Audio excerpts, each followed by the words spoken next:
안녕하세요, 맨인블랙입니다. 최근 맨유의 레전드 선수이자 올드 트래포드의 보안관이라 불리는 데니스 로가 84살의 나이로 세상을 떠났죠. 데니스 로가 별세하자 맨유의 CEO인 오마르 베라다는 올드 트래포드 앞 한 동상에 헌화를 했었습니다. 아마 축구 팬이시라면 TV 중계를 보다가 지나가는 화면으로도 한 번쯤은 봤을 법한 이 동상. 바로 올드 트래포드의 상징적인 조형물인데요. 3명의 선수가 어깨 동무를 하며 뭔가 영광스러운 한 장면을 형상화한 듯 보이죠. 유니폼 복장으로 축구공을 들고 있는 모습으로 보아 아마 어떤 한 시대의 맨유의 선수로 추정되는 이 동상의 주인공들, 혹 맨유의 레전드들일까요? 우리가 흔히 알고 있는 웨인 루니, 라이언 긱스, 폴 스콜스, 그리고 크리스티아노 호날두와 같은 선수들은 비교적 최근에야 맨유의 레전드로 인정받은 선수들이니 아마 이 선수들은 아닐 것으로 추측해보고요. 이외에도 많은 레전드들이 존재하는 맨유지만 대체 어떤 이유로 그중 단 3명만이 이 동상의 주인공이 될 수 있었을까요? 그리고 왜 이 동상을 올드 트래포드 앞에 세우게 되었을까요? 먼저 이 동상의 역사를 이해하기 위해선 1950년대로 거슬러 올라가야 합니다.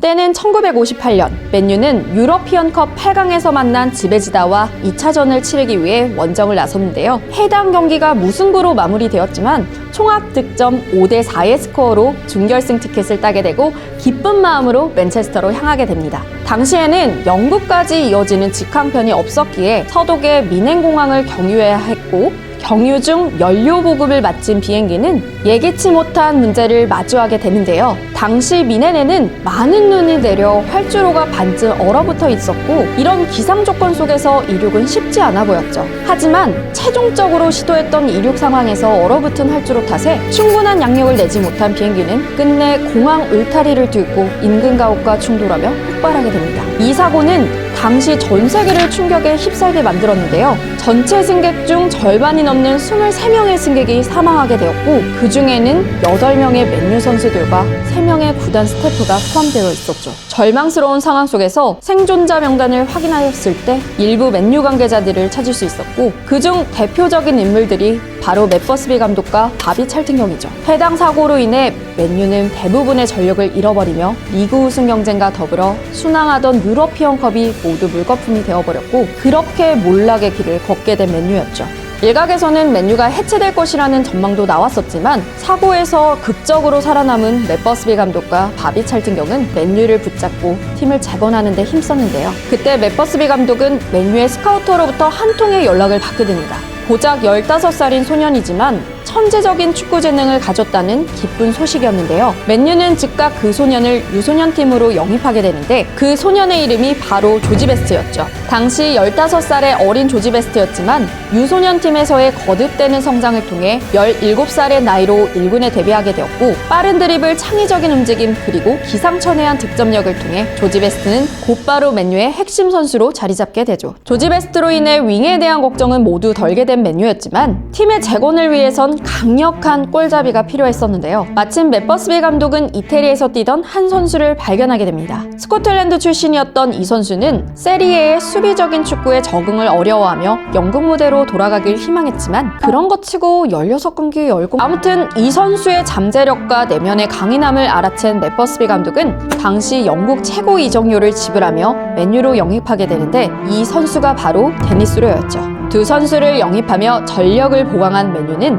이듬해 FA컵 우승을 시작으로 다시금 정상으로 올라갈 준비를 마쳤는데요. 그리고 다음 시즌 데니스 로가 리그에서 무려 41경기 30골을 넣으며 리그 우승을 도전하나 싶었지만 아쉽게 2위를 기록하며 다음 시즌을 기약해야 했는데요. 지금은 프리미어리그에 총 20팀이 참가하지만 당시에는 무려 22팀이 참가한 탓에 총 경기 수가 42경기였다는 점. 어쨌든 이 엄청난 활약에 데니스 로는 맨유 역사상 최초의 발롱도르 수상자로 등극하는 영광을 안게 되죠. 폼이 오를 대로 오른 데니스 로, 그리고 2위의 아쉬움을 가진 채 시작한 새로운 시즌에서 조지 베스트, 바비 찰튼경과 함께 맨유를 본격적으로 리빌딩하기 시작합니다. 빠른 드리블과 창의적인 패스로 팀의 공격을 주도하는 조지 베스트, 중원에서 경기를 진두지휘하며 맨유의 공격적인 흐름을 주도한 바비 찰튼경, 마지막으로 본전 앞에서의 냉정함, 키가 크진 않지만 높은 헤딩 타점으로 공중볼을 장악하며 상대 수비를 무너뜨리며 맨유의 전술적 변화를 이끌게 되죠. 그렇게 맨유는 이 세 선수의 맹활약으로 64-65 시즌 드디어 리그 우승컵을 들게 되고 미넨 참사 이후 무려 7년 만에 팀을 재건하는데 성공하게 되죠. 그 이후로도 이 세 선수의 환상적인 조합으로 맨유는 승승장구를 거듭하게 되는데요. 다음 시즌인 65-66 시즌에는 4위를 기록하며 리그 우승에는 실패하지만 미드필더였던 바비 찰튼이 39경기에서 무려 18골을 기록하고 더불어 당해 개최된 월드컵에서는 잉글랜드 대표팀의 핵심 선수로 활약하며 잉글랜드를 우승으로 견인하는데 결정적인 역할을 하게 됩니다. 여기서 좀 재밌는 건 이때 월드컵 우승이 잉글랜드 최초의 월드컵 우승이자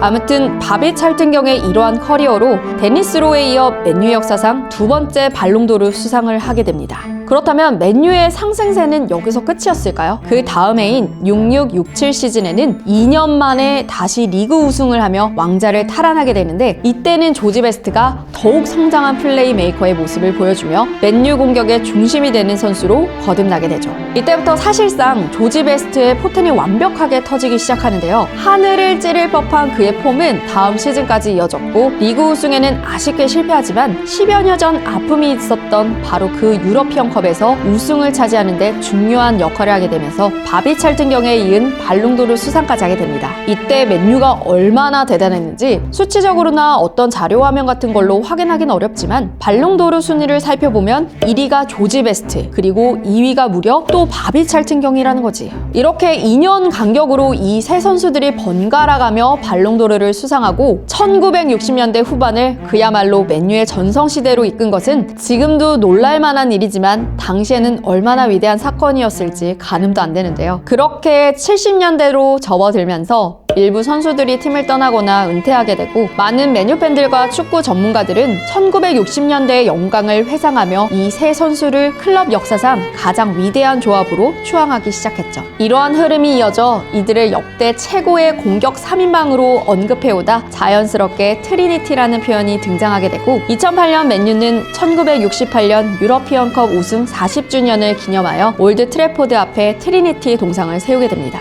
위에서 설명한 것처럼 사실 트리니티라는 표현은 어떤 특정 단체가 명명하거나 지정하여 불리던 표현이 아닌 축구인들 사이에서의 자연스러운 표현이었는데요. 하지만 맨유가 트리니티 동상을 세우게 되면서 더 유나이티드 트리니티라는 표현은 맨유를 넘어서 축구계의 공식적인 표현으로 거듭나게 되죠. 오늘은 이렇게 올드 트래포드 앞에 있는 맨유의 상징물인 트리니티 동상에 대해 알아봤고요. 맨유의 아픈 역사 속에서 시작되었지만 이를 한 시대의 영광으로 승화시켰던 이 세 선수들을 기억하면 좋겠습니다.